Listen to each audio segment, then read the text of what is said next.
A broken instrument can betray you or save you in the same breath. The United States Navy's Submarine Navigation Protocols of 1943 mandated redundant compass systems, magnetic, gyroscopic, celestial backup.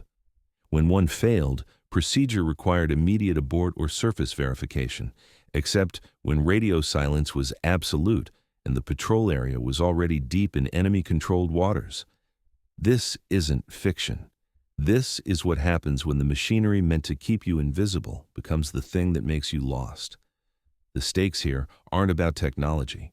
They're about what you do when the thing you trust most, your sense of where you are, your ability to return, goes quiet. It's about whether you continue forward into waters you can't verify, whether you trust dead reckoning when the reckoning might be genuinely dead, and what it costs a crew to operate for weeks inside that uncertainty. Navigation is more than position. It's the thin thread between mission and oblivion, between controlled risk and pure chance. When that thread frays, every choice becomes a coin toss with lives at stake. It's 0300 on the morning of November 18th, 1943. You're standing in the control room of USS Wahoo, SS-238, somewhere in the Sulu Sea between the Philippines and Borneo. The air is thick, metallic, warm, everything sweats, the bulkheads, the instruments, the men. The red night lighting makes depth gauges look like wounds. You can hear the electric motors humming, a sound that never stops, that you forget until someone mentions it, and then it's all you can hear. The deck rocks gently. Somewhere forward, someone is breathing through his mouth. The gyrocompass repeater sits dead center, its luminous card frozen at 274 degrees for the last 8 hours. That's not a heading. That's a locked bearing, a mechanical stutter, a failure that turns your submarine into a blind pilgrim. The world before this moment was predictable in the way military routine makes things predictable. USS Wahoo was on her 7th war patrol, running the approaches to the South China Sea, hunting Japanese supply convoys. Commander Dudley Morton had a reputation. His nickname was Mush, short for mushmouth from his Alabama drawl, but also a play on his relentless aggressive tactics. He preferred close-in attacks, surface runs when he could get away with them, and he trained his crew to think like hunters, not calculators. The submarine service was already self-selecting, volunteers only, men willing to live in a steel tube for months at a time, breathing recycled air and eating food out of cans. But Wahoo's crew had something extra, a confidence that came from surviving when others hadn't. Navigation on a submarine in enemy waters was part science, part art, part prayer. You couldn't use radio direction finding without giving away your position. You couldn't surface for star sites in daylight or near-known patrol routes. You relied on dead reckoning, speed, time, course, adjusted for currents you estimated from charts made before the war. The gyrocompass was the spine of that system, a spinning wheel that found true north by the Earth's rotation, unaffected by magnetic variation. When it worked, it was truth. When it failed, you had options, but none of them good. The magnetic compass could be checked, but in a steel hull full of electrical equipment, magnetic deviation was constant and unpredictable.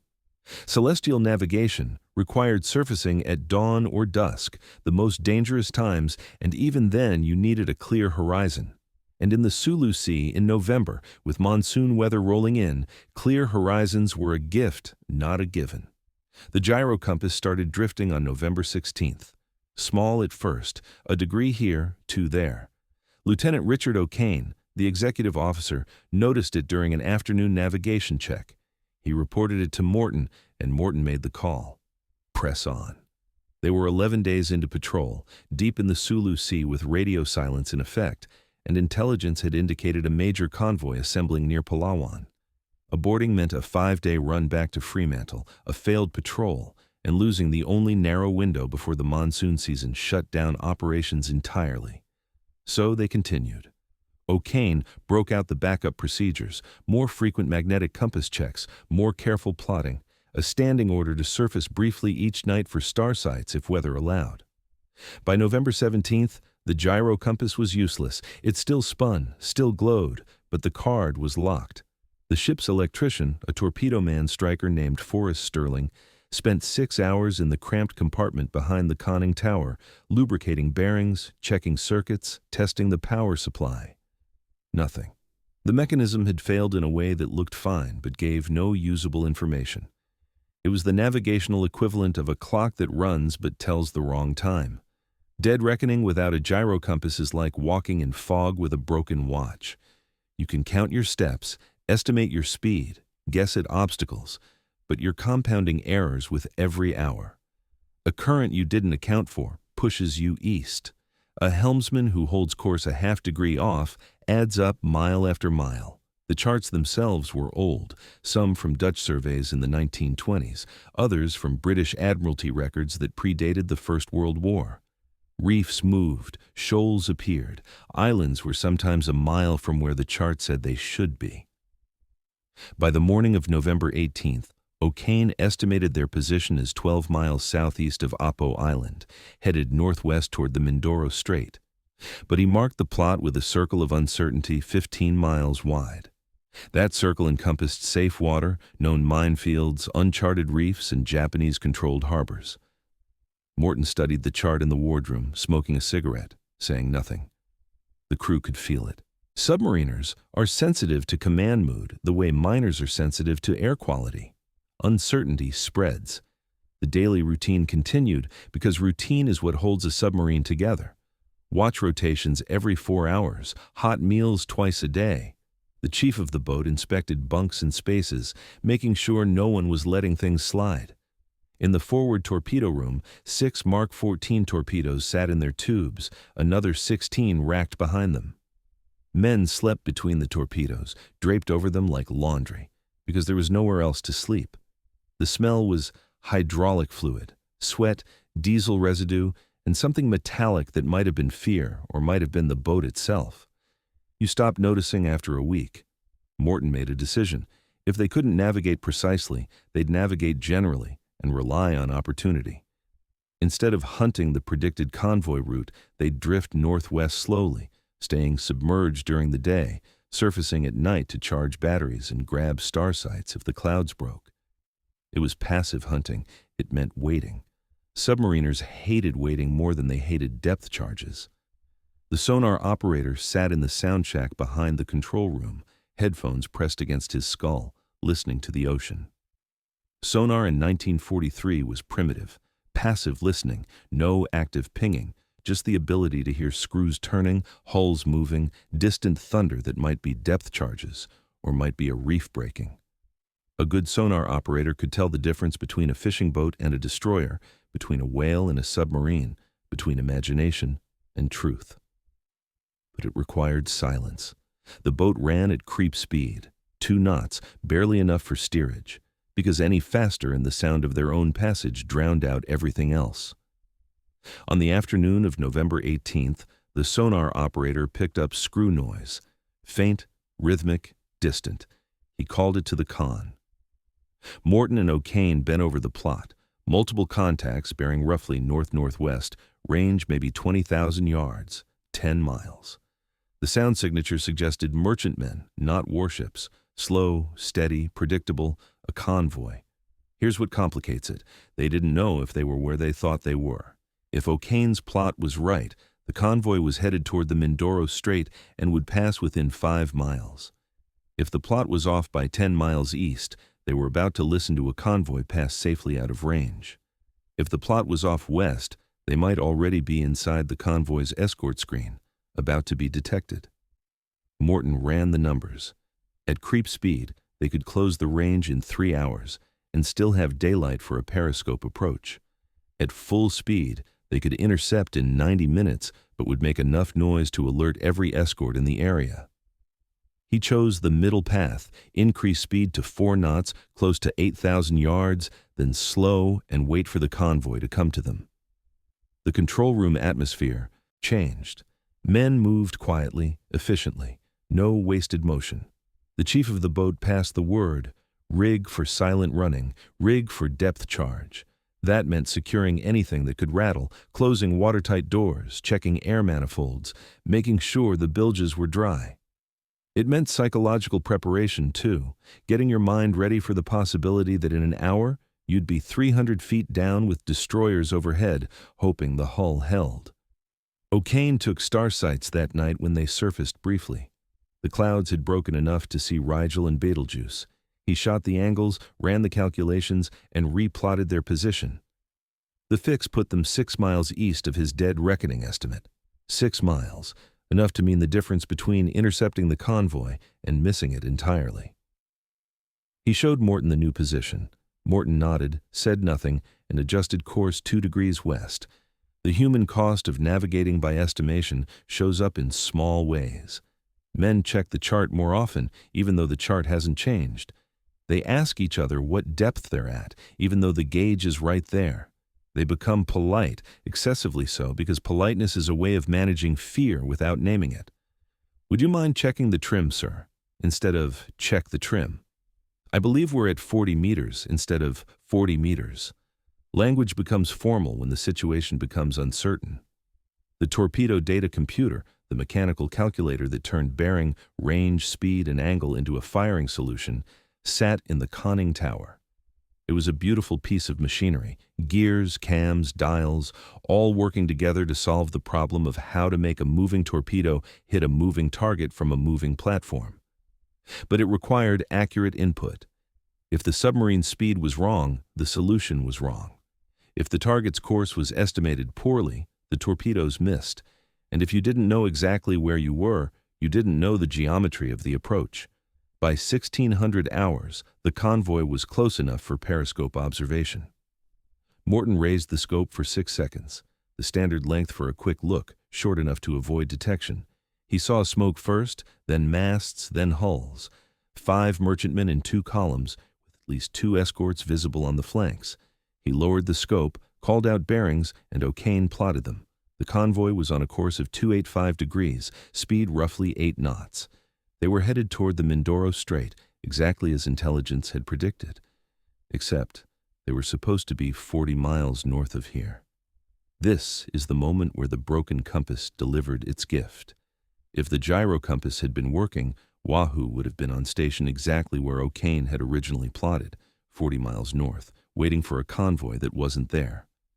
The navigational error, caused by the compass failure, compounded by dead reckoning drift, adjusted by star sights that were themselves approximate, had put them directly in the path of a convoy that had taken a more southerly route than expected.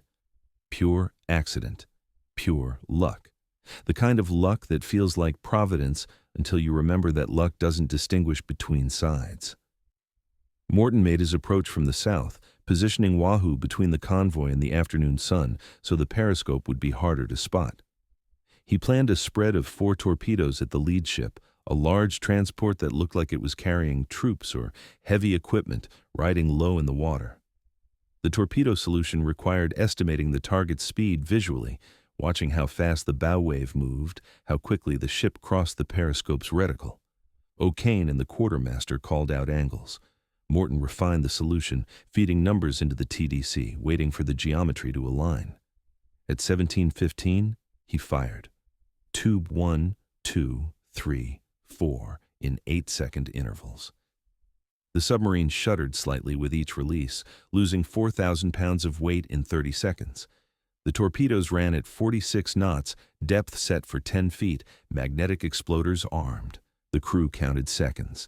At Mark 14 cruising speed, time to target would be roughly 90 seconds. They heard the first explosion at 92 seconds. A dull, muffled thud transmitted through the water, felt as much as heard. Then nothing, no second hit. Morton raised the periscope briefly. Protocol said don't, but Morton rarely followed protocol when it conflicted with information. He saw the transport listing, smoke pouring from midships. But the other 3 torpedoes had missed or malfunctioned.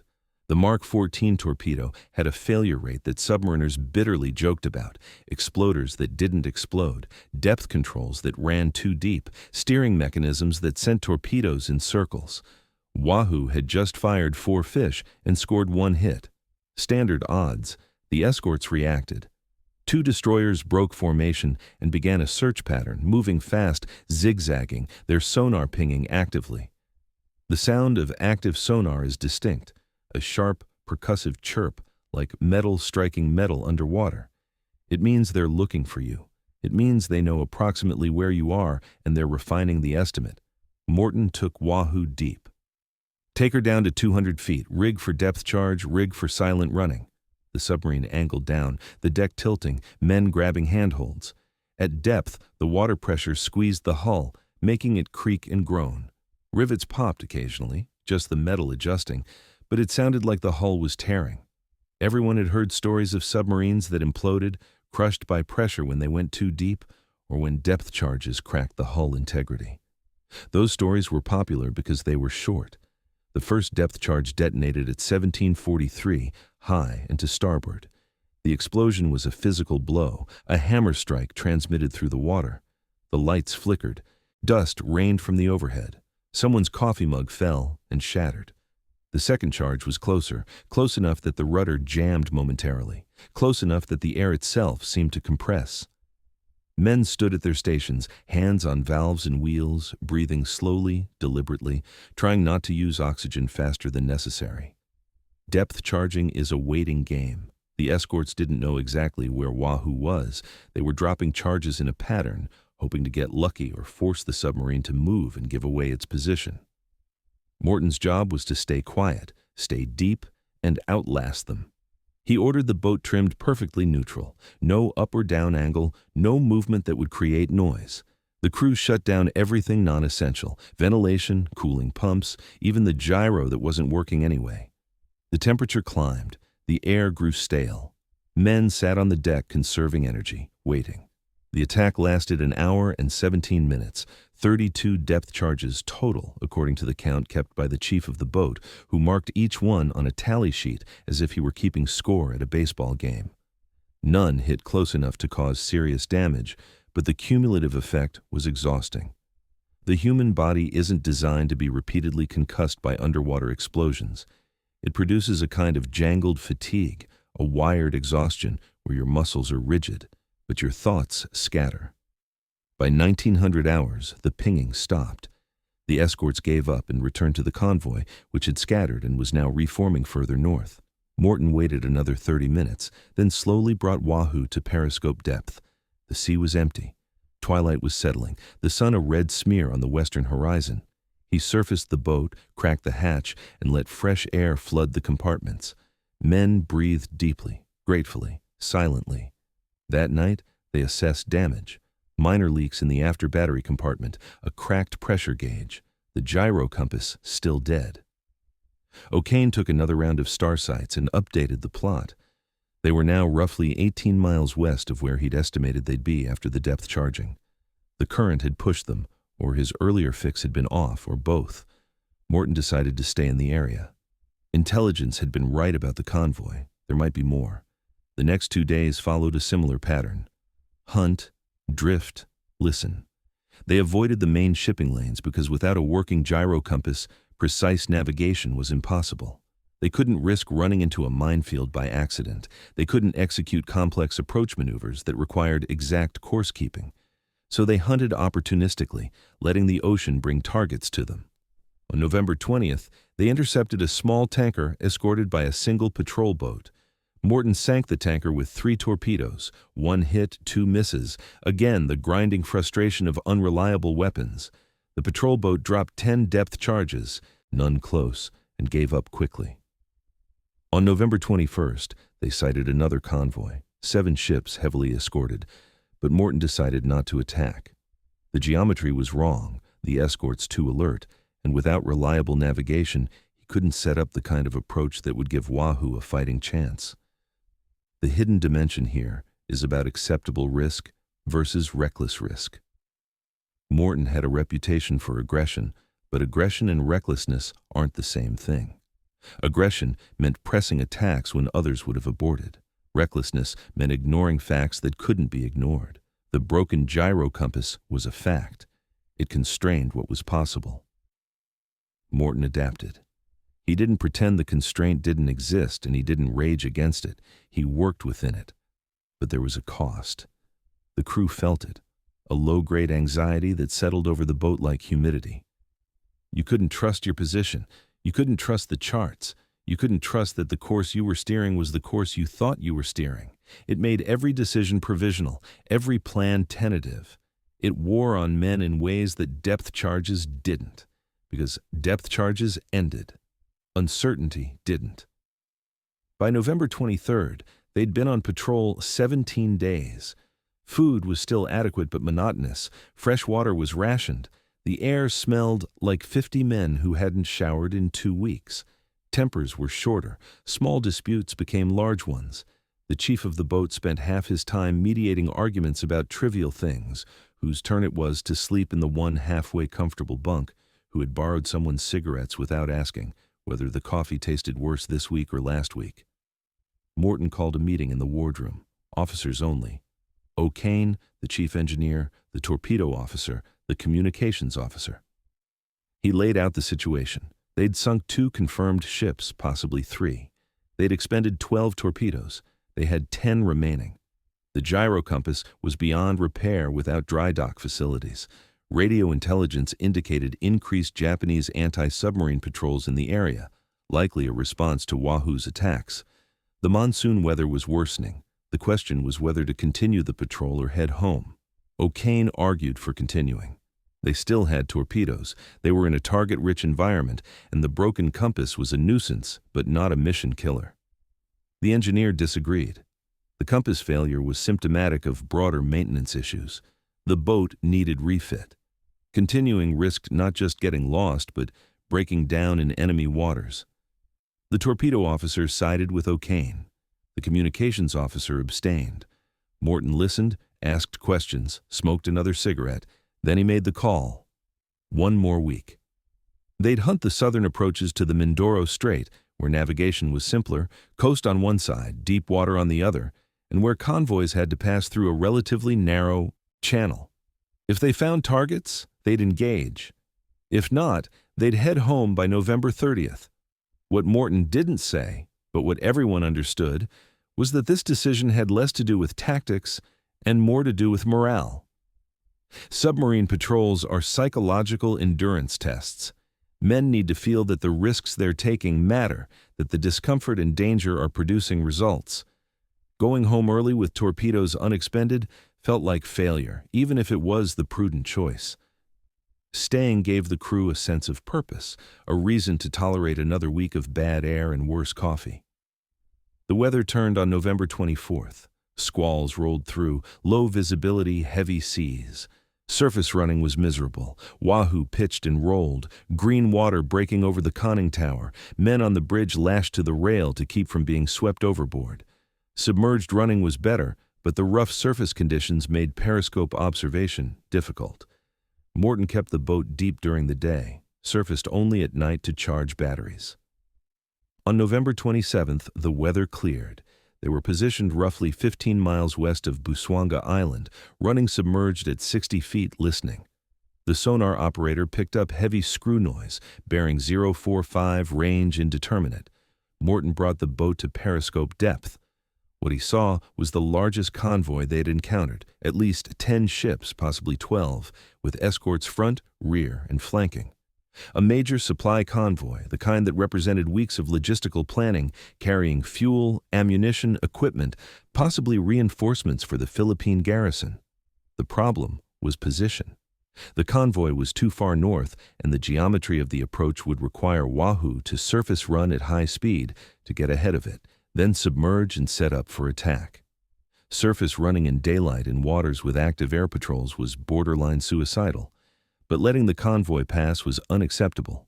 Morton chose a middle option.